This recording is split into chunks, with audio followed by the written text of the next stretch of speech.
Hello everyone. आज आपण जाणून घेणार आहे प्रेग्नेन्सीच्या पहिल्या 3 महिन्यात काय खावे. प्रेग्नेन्सीचे पहिले 3 महिने हे खूप महत्त्वाचे असतात. या काळात महिलेने खाण्यापिण्याच्या चवीबाबत योग्य खबरदारी घेणं गरजेचं असतं. कारण या काळात गर्भाचा विकास अशा वेळी स्त्रीच्या शरीरात आणि हार्मोनल बदल होतात.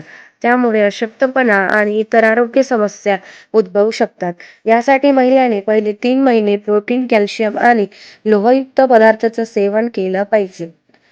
यात तुम्ही डाळिंब, सफरचंद, पालक, दूध, तूप, मासे, हिरव्या पालेभाज्या आदी सेवन करू शकतात. याशिवाय ताक, लिंबू पाणी, नारळ पाणी, फळांचा रस यासारखी पेय तुम्ही पिऊ शकता, ज्यांनी शरीरात पाण्याची कमतरता भासणार नाही. प्रेग्नेन्सीमध्ये 2 ते 3 तासाच्या अंतराने महिलेने काहीतरी खायला हवे. यासाठी सुकामेवा हा बेस्ट ऑप्शन आहे. अशा काही प्रेग्नेन्सी टिप्स पाहिजे असेल तर नक्की या ID ला फॉलो करा, कमेंट करा आणि जे प्रेग्नेंट आहे त्यांना शेअर करायला विसरू नका. भेटूया नेक्स्ट ब्लॉगमध्ये. Bye bye.